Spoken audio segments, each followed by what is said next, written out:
Hi, how you doing, Katina? I'm doing great. How are you today? Good. Go ahead and get started on our parent power sessions.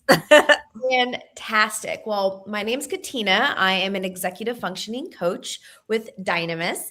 And a little bit about me is that I've been working with children with disabilities for over 20 years in multiple different realms, from therapeutic sessions or settings to educational settings.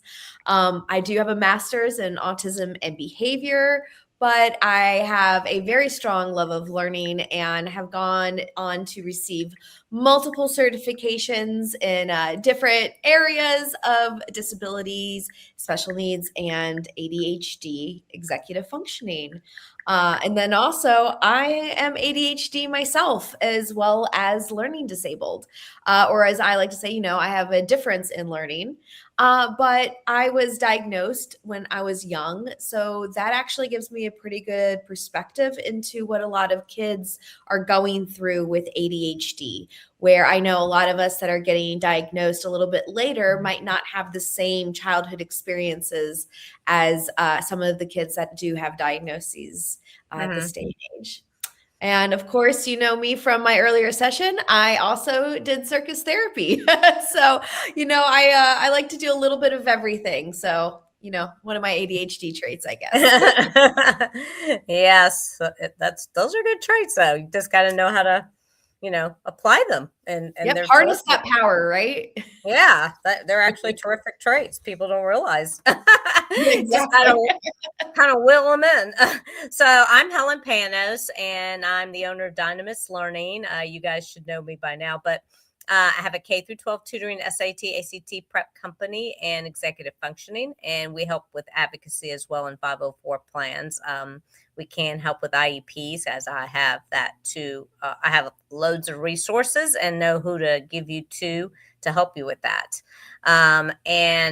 So we decided to do these parent power sessions because what I'm doing is seeing a lot of parents asking other parents on Facebooks, like neighborhood Facebooks, questions, and they lay out pretty much what is going on with their child, which is typically got a lot to do with neurodivergence.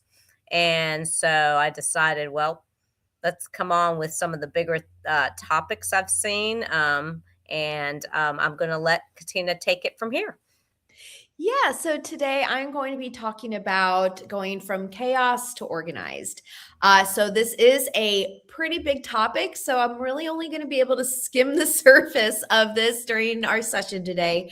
But I would always love to discuss this with anyone further if you feel like these are things that hit home and you'd like to know more about.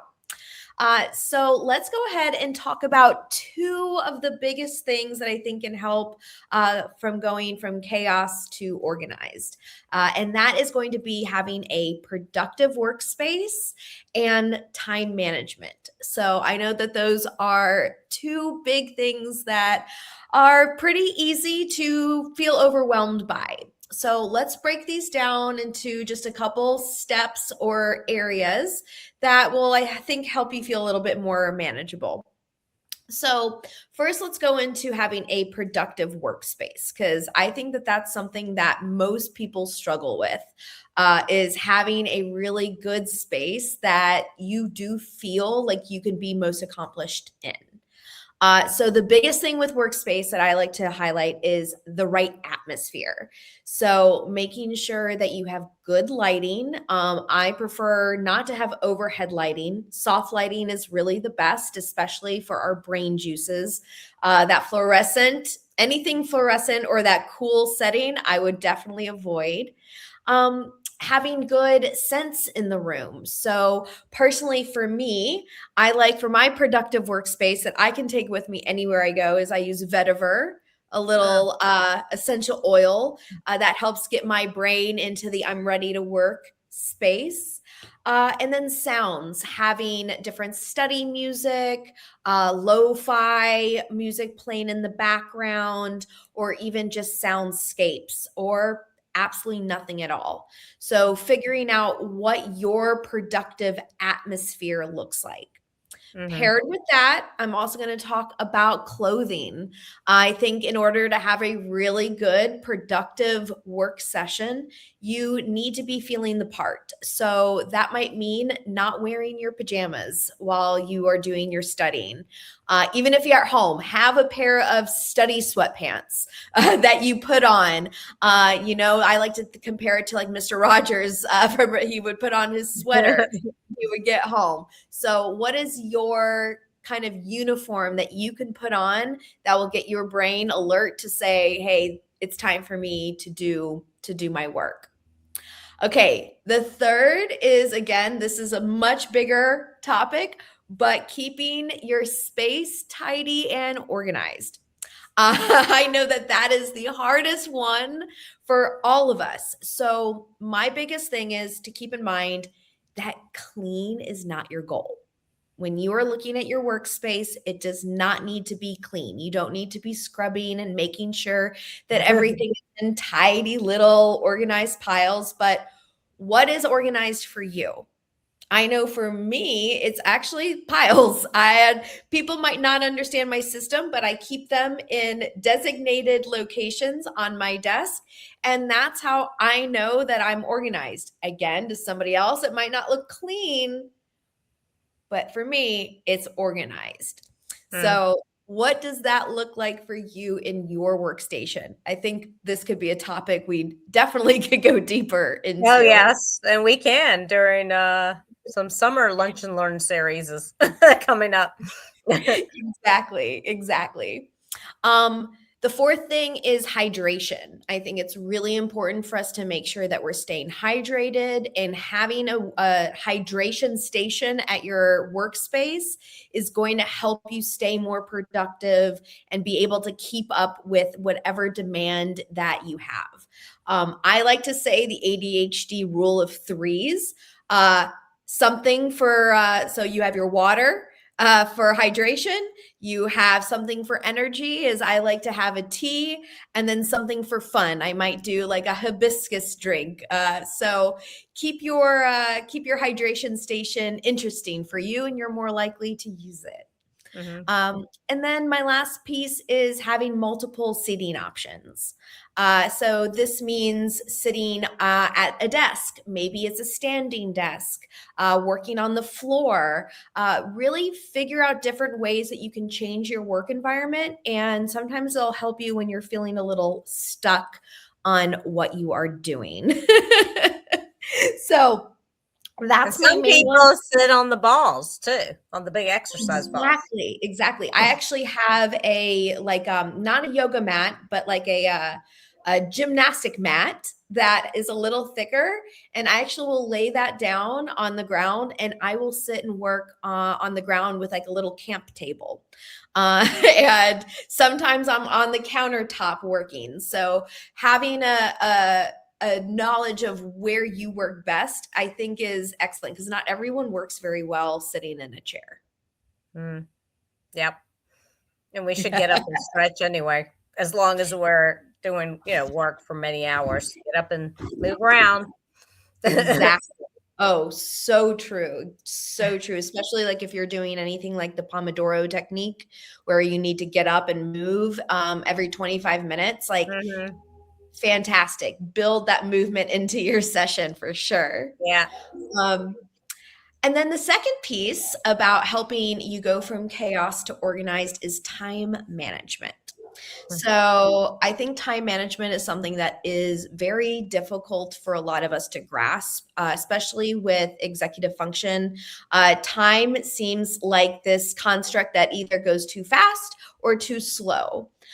So something that's really helpful for that time management are three big things: timers, time blocking, and using a blocked analog clock. So these three things kind of go together.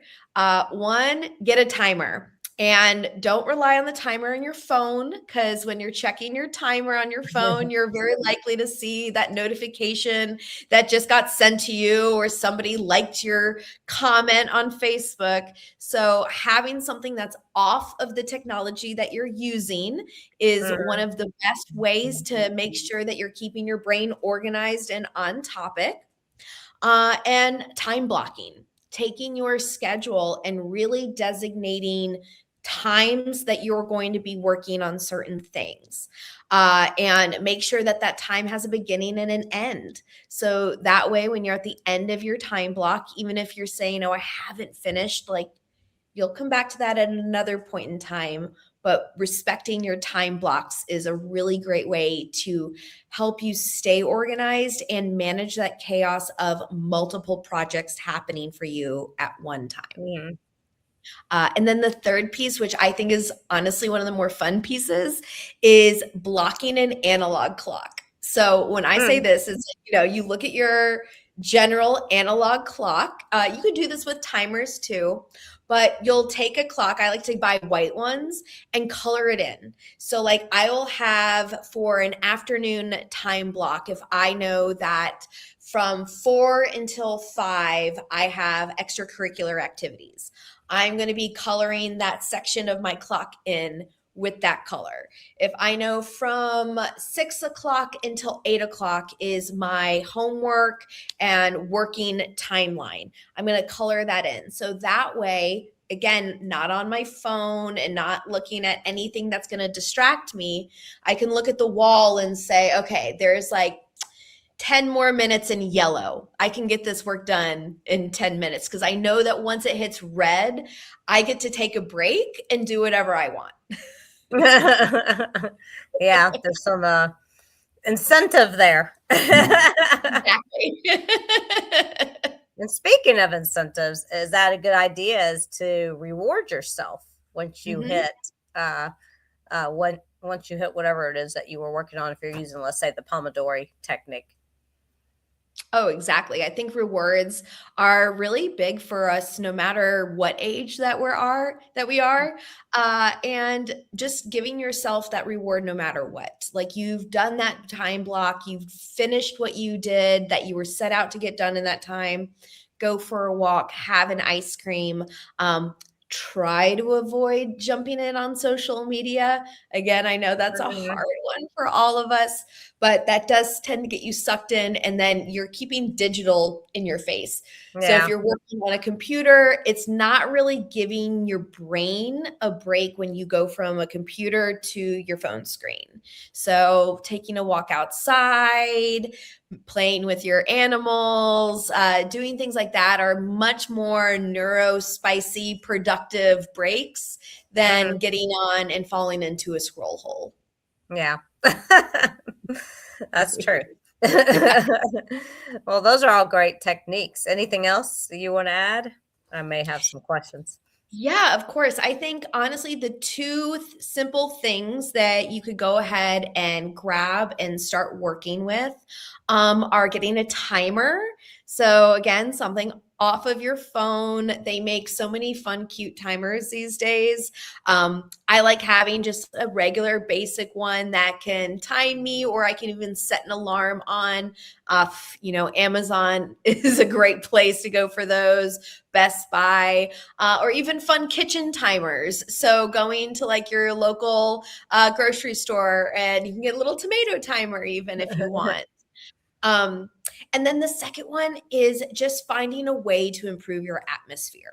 Like, what's one thing that you can change? Can you get an aromatherapy diffuser, or maybe a different lamp that you might turn on and work with during that time period? So just having that almost like your pre-work ritual, where you can turn on that lamp and you are ready to work. You can throw on that scent and feel like you're ready to get into that work program. Turn Mm, on that playlist. So just thinking about what is something that you can change or add into your atmosphere that will help you feel and become more productive. mm. Interesting you should say that. I had gone to church for we were talking about Easter. And I go into the Starbucks near the our church and stop by there on the way home, and I see two girls from the church there, and they're studying. They're at the University of Georgia, and I was catching up to see, what their degrees are going to be and things like that. So it was interesting. Speaking of environment, sometimes people should leave their usual environment if it's not working for them. Not every time, but you could go to a Starbucks, but if a Starbucks is too loud, maybe that doesn't work. Maybe a library works. Mhm. And sometimes people like studying with another person. They kind of keep each other on time and accountable. If you like that little kind of competition kind of thing, maybe. Yeah, parallel studying is so helpful. That honestly really helped me a lot in college when we had this large table and we would all get together. We would put on, I think it was like RJD2, this DJ that's very lounge music. We'd have the atmosphere ready with some soft lighting, and we would create study blocks and like it was just a really cool way of being able to study and have accountability with each other while studying different things. Because Yeah. I'm personally not a library. I wish I could sit in a library and study, but that quietness actually it's too much for me. I need a little bit of something going on. But a Mhm. Starbucks is too much for me because then I'm going, oh, I wonder what her conversation's about or this. But yeah, and I going outside, finding the place that works for you. I think Nature. we're blessed these days by having tablets we can work on and laptops where we can honestly work anywhere. So Mhm. that is to me, I think the biggest benefit of this day and age. I don't have to lug around a desktop anymore. Right. That's true. Because we pretty much only had our desks when I was growing up. And now some people like to sit in a corner, I know, in a maybe a soft plush, whatever. I don't know what you call them on the floor. Mhm. I guess that's fine as long as you're comfortable and you're not like, causing pain on your back or over time, be aware of Right. that. It's probably not a good idea, probably, to just sit on the floor for a long time either, I wouldn't think. No, that's why I like to have multiple options. So when my knees start to feel one way, I'm going to go ahead and stand, and I might stand and stretch as I'm working and learning. And then I might sit down in a chair. I've always been this way. I even right here I have a lap desk. So that Ah, way this is the desk that I bring with me wherever I go, and I already know exactly what I have to do, like to set it up. I have all of my materials that I need in a bag, so I literally just bring my workstation with me no, wherever that's I a good go. idea. Yeah, but that gives me that little bit of atmosphere that I need, and and so that's really it's a nice way for me to get that multiple seating option as well as improving my atmosphere for productivity. Mhm. And I know we've been seeing a lot of kids that like to game. And so they get distracted with, especially boys. It seems to be more boys than girls. I don't think I've seen too many girls actually that are, if any, that like to do the gaming. Maybe they're more like texting their friends. That's the distraction. Mhm. So what's a good thing to talk to, especially young men about that? Is that more the Pomodori technique and try to get your things done, and that's kind of the reward at the end, and It place it is. that way? Yes, learning how to structure your time. I think especially as the teenagers are getting to be a little more independent and getting ready to go off into the adult world, really talking about how this really is a responsibility for yourself. That by doing these techniques and learning these things now, when you have your parents to help support you, is Mhm, going to help you become more successful as you go on into school, into college, or into any after school career path by having these dedications. And the way I like to say it is, you can put your phone in a different room for 25 minutes. It's Mhm. not that long of a break to go away. And it teaches your brain on how to focus in on these activities, Mhm. which in turn will make it easier on you. Nowadays that we have our brains getting so much information so quickly, it's hard sometimes to slow down. But by learning how to block your time and give that dedication to certain topics in that time period, it becomes a lot easier to then focus on that specific topic and not feel as inclined to become distracted. Mhm. But removing that phone is going to be the biggest thing. Or, one of the things I like to talk to with many clients is there another option of a device that can be worked on? If it's really easy for you to fall into your gameplay on your iPad, that might not be the right tool for you to be using for your schoolwork. Mhm. Maybe there is a computer at the house that does not have that easy access for games. Or maybe that computer could have Safari or other internet browsers removed from it or put into like a locked file. So that way, that temptation is not staring you in the face. Mhm. And of course, sophomore, junior year especially is very important, because you can't get those wasted hours back. Once they're gone, they're gone. Right. And if you haven't studied for a test and then you don't get the grade that you want, of course, which is what we see a lot of, um, Mhm. then you can't get that back. I think that's something. I think kids just don't like to listen to parents, unfortunately, in this day and time. I'm not sure we did either, really, but I don't at think some any point, child ever does. right? So, I think a lot of times it's better that somebody from the outside talks to them because now they're Mhm. tuning the parent. I hear this all the time. They're tuning the parent out. Um, Mhm. so, and that's where an executive functioning coach comes into play. Number Yeah. You wanna talk a little bit about that? Like, I know you've been doing some coaching Oh, of lately. course. I definitely feel, especially for teens, like you said, it's always really hard to listen to what your parents have to say. But having another outside person being able to talk to your teens about a lot of these topics, I think hits them at a different frequency, something that they are more apt to listen to and to hear. It also does help when that person does have a connection to what they've been going through, knowledge of what it's like when you miss assignments, knowledge of what it's like to feel overwhelmed by assignments. That helps give you more of a connection and an understanding of, hey, look, I've been there, I've got this, like we can get through this together.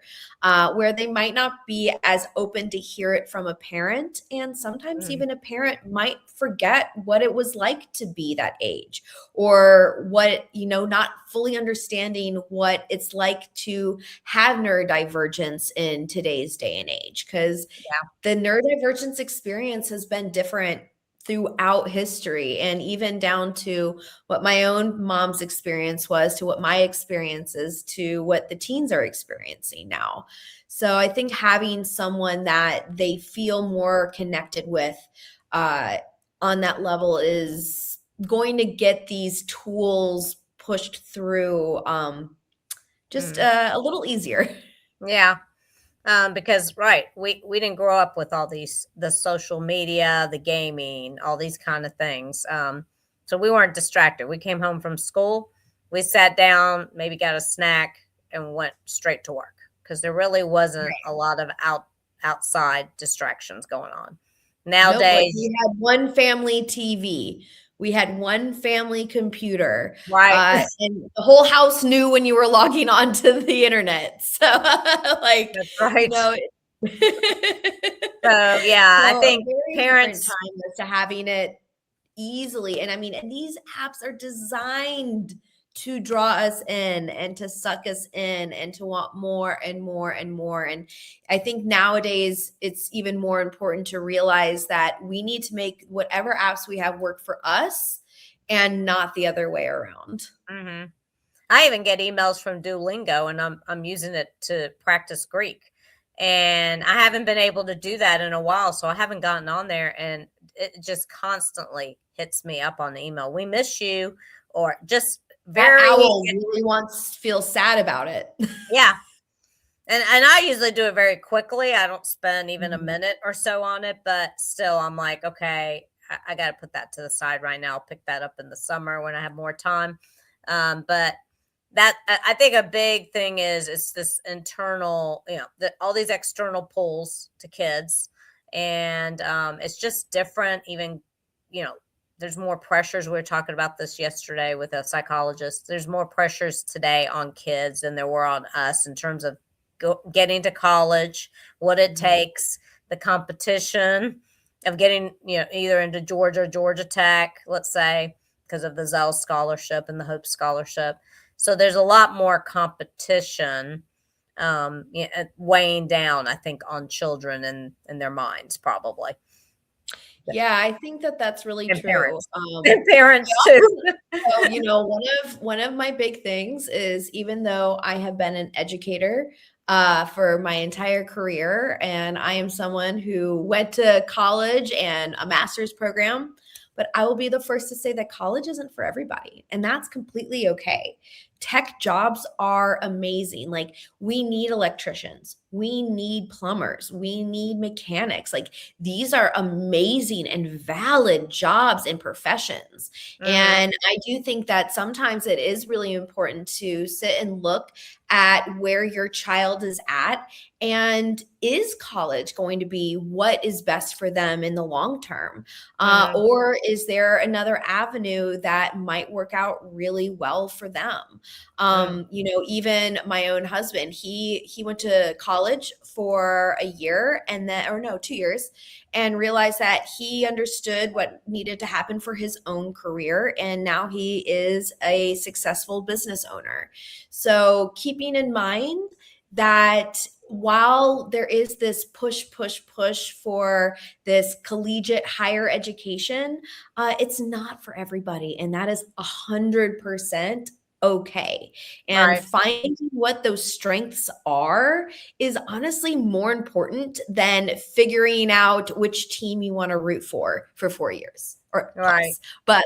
But if that can make sense. So just keeping in mind with your kids that if you are noticing that school is becoming really frustrating or difficult, or there's not a subject that they're really connecting with, maybe sitting down and talking with them about where they feel connected, where they feel like they would be successful later on in life. And also make sure that they know that if they don't go to college, it doesn't mean that they have failed. It just means they went down another path, and right, likely a lot more affordable path. right, So, and can be very successful. Exactly. oh, for sure, for sure. My friend's husband at 35 is the youngest in his entire company, and everyone else is in their 60s. So for him, like, this is a career. There's always going to be need for electrical work. There's always going to be need for mechanical work or plumbing. And, finding those types of interests can also help spark your kids' interest in school now, because you can say things like, well, plumbers do need to learn math to make certain measurements. So, how can we connect what you're currently not interested in to something that you'd be interested in doing in the future? Mhm. Yes. And yeah, my brother didn't go to college actually all the way through. He started it, realized it wasn't for him. He went into real estate, it's doing terrific. There's so Mhm. many other avenues, and we're not pushing don't go to college, of course, but No, it's it's find what's just right for you. yeah, it's definitely about the child. And what we're seeing today is they're going to college and not able to finish. They're taking gap years, and then I guess you got to sit down and look at why that is. Um, Mhm. so, and one thing, parents, with this time management, I mean, they're going to be on their own later, so they're not going to have Mhm. you necessarily if they're not in staying at home and going to college. So the time management piece is extremely important. I think that's probably where it all kind of goes woo haywire. when It they really does. If you can learn how to manage your time, then everything else will start to feel like it can fall into place much easier. Mhm. And if you're prone to being distracted already, it's better to get the brain in gear with strategies, with tools like what Katina was just saying earlier, and not wait till their senior year to go, ugh, and now they're going to college. I hear this all the time. Concerned about, are they going to be able to do this by themselves? Yeah. Right. So let's get them the right tools earlier on so they have time to practice this in high school, um, Mhm. even in middle school. I mean, we've got kids we're doing in 7th and 8th grade for sure.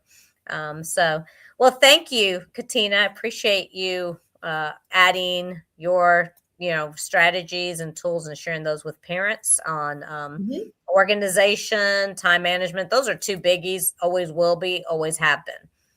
Oh, for sure, and like I said, this was just barely skimming, I Right. think the top of the surface of this. So if anyone is interested in, learning a little bit more about any of these strategies or ways that this can apply to yours or your child's life, connect with us, and I would love to set up a consult. Yeah, and the information is right there, info@dynamislearningacademy.com with the phone number if you want to text. I'll get back with you and then connect you with the executive functioning coach that works for your child's schedule because we know they're busy. Mhm. Speaking of time management.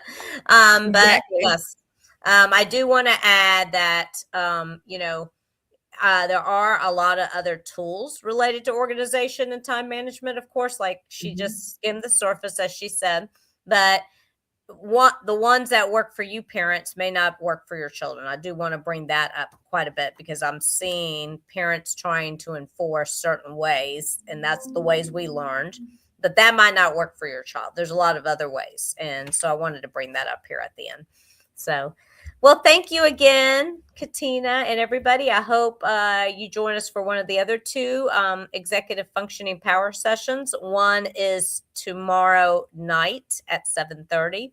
Um, and you can get the link from us, and I'll put on how you register on this video, and then also, join us at 12 noon on Thursday as well. Alrighty, All take right, care. perfect.